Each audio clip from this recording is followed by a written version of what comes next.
এটা ছিল কক্সবাজারের শেষের দিন। খুবই মন খারাপ করতেছিল যে এত সুন্দর জায়গা আর এত সুন্দর সব কিছু ছিল, তো সব কিছু ছেড়ে আসলে আজকে আমরা চলে যাচ্ছি। নমস্কার সবাইকে, আশা করি সবাই ভালো আছেন।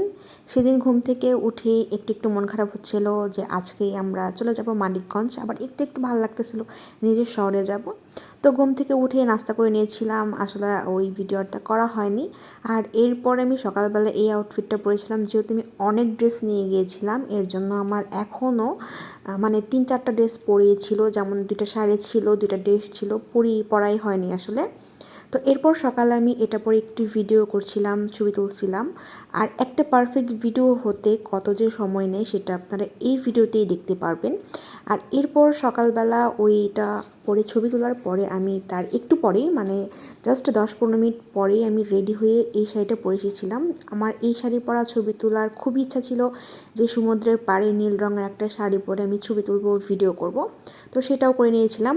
আর এরপরে হচ্ছে দুপুরবেলা, মানে প্রায় তখন 12:30 কি 1টা বাজে। তখন আমরা সবাই মিলে প্রায় 2 ঘন্টা থেকে 2.5 ঘন্টা সমুদ্রের মধ্যে সমুদ্র স্নান করেছিলাম। আর এটা ছিল আমার সব থেকে বেশি এনজয়েবল একটা ডে। আর বেশি এনজয় করেছিলাম সমুদ্র স্নানে। এত ঢেউ আসছিল তবুও ভয় করতেছিল না, যেহেতু ও আমার পাশে ছিল আর সবসময় ও আমার হাতটা ধরে রেখেছিল, যার কারণে হচ্ছে কোনো ভয় করতেছিল না। আর দেখতেই পাচ্ছি আমি দৌড় দিয়ে সমুদ্রের মাঝে গিয়েছিলাম। আর এইটা যে কী যে ভালো ছিল, একটু একটু ঢেউ আসছিল, একটু ঢেউ না, বেশ বড় সড়োই ঢেউ আসছিল। আর আমি তো বলছি আমি সামনে যাব সামনে যাব, আর আমাকে বলতেছে যে না, সামনে যেতে হবে না। আর এখন আমাদের কাছে জিজ্ঞেস করা হচ্ছিল যে সমুদ্রের জলটা আসলে কেমন, আর ও বলতেছিল একদমই লবণাক্ত, আর আমি বলতেছিলাম যে খুবই জঘন্য, খুবই জঘন্য। আসলেই মানে এত লবণ ছিল, তবুও না বেশ ভালো লেগেছে। আর সমুদ্রের বুকে এরকম লাভ আর্ট করে ভিডিও করাটা কী যে ভালো ছিল। এরপর রুমে এসে ফ্রেশ হয়ে নিয়েছিলাম, আর এসেই তো বেশ অনেকটাই বেলা হয়ে গিয়েছিলো, 6টা বাজে। এরপর আমরা লাঞ্চ করতে বসেছি, আর আজকের লাঞ্চটা সব থেকে বেশি ভালো ছিল, অনেক রকমের ভর্তা দিয়ে লাঞ্চ করেছিলাম।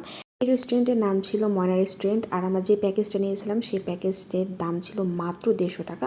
150 টাকা আপনারা ইজিলি 2জন খেতে পারবেন। আনলিমিটেড ভাত ছিল আর অনেক রকমের ভর্তা ছিল, সাথে কিন্তু ডালও ছিল। আর এরপর আমরা লুইট্টা ফ্রাইও নিয়েছিলাম। লুইট্টা ফ্রাই আমাদের 160 টাকা পড়েছে, তবুও সেটা 2জন খেতে পারবে। এখানে ঢেঁড়স ভাজা, উস্তা দিয়ে আলু ভাজা ছিল, শুটকি ছিল, ভর্তা, বেগুন ভর্তা, টমেটো ভর্তা। এই ভর্তা দিয়ে কিন্তু এক থাল ভাত অনায়াসে খেয়ে নেওয়া যায়। আর এখানে লুইট্টা ফ্রাইও ছিল, আমরা যেটা লুইট্টা ফ্রাই নিয়েছিলাম 160 টাকা দিয়ে। লুইট্টা ফ্রাইটা অনেক ফ্রেশ ছিল, ডালও ছিল সাথে, তবে ডাল নেওয়ার কোনো প্রয়োজন হয়নি, কারণ আমরা ওইটা দিয়ে খুব ভালোভাবে খেয়ে নিয়েছিলাম। আর যতটা কোয়ান্টিটি থাকে আপনারা দুজনে ইজিলি খেতে পারবেন, ভাতের কোয়ান্টিটিও বেশ ভালোই থাকে। এরপর লাঞ্চ সেরে আমরা চলে গিয়েছিলাম শপিং করতে, যেহেতু আজকে আমরা চলে যাব, আমাদের হাতে সময় খুবই কম ছিল। এখন বাজে 5:30টারও বেশি, আমাদের বাস যেহেতু 7টায় ছিল, এর কারণে হচ্ছে আমরা যতটুকু সময় পেয়েছি এই 1-1.5 ঘন্টার মধ্যে সবার জন্য টুকটুক কিছু কিনে নিয়েছি। আর যেটা সব থেকে বেশি ইম্পর্টেন্ট সেটা হচ্ছে শুটকি মাছ। শুটকি আমার অনেক ভালো লাগে, লুইট্টা শুটকি। আমার তেমন কোনো শুটকি পছন্দ না, তবে লুইট্টা শুটকি আমরা অনেক দোকান ঘুরে এরপর লুইট্টা শুটকিটা কিনে নিয়েছি, তবে একটু দামাদামি করে কিনবেন। আমরা আচারও কিনে নিয়েছিলাম। আর এরপরে শপিং করার পর আমরা একটু বাইক রাইডও করেছিলাম, বেশি না, মোটামুটি 30 মিনিটের মতো। আর একটু পরেই যেহেতু চলে যাব, তখন আর কি ভালো লাগতেছিল না। ওই যে দূরে দেখা যাচ্ছে ডলফিন রোডের মোড়টা, যেখানে আমরা ফার্স্ট দিন আমি এসে নেমেছিলাম, আর এইখান থেকেই আমাদের যাত্রা শেষ হয়ে যাবে। তো সন্ধ্যা 7:30, প্রায় 7টা বেজে গেছে। তো এখন হচ্ছে আমাদের যাওয়ার পালা। তো আমরা লাগেজগুলো দিয়ে দিয়েছিলাম বাসে। তো আমাদের বাসটা ভালোই ছিল। আর এরপর রাতে কোনো ভিডিও ক্লিপ নেওয়া হয় নাই। একদম সকালবেলা ঘুম থেকে উঠে এত সুন্দর ওয়েদার ছিল, এখন 6টা বাজে। আর এরপরে 10টা বাজে আমরা মানিকগঞ্জ চলে এসেছিলাম।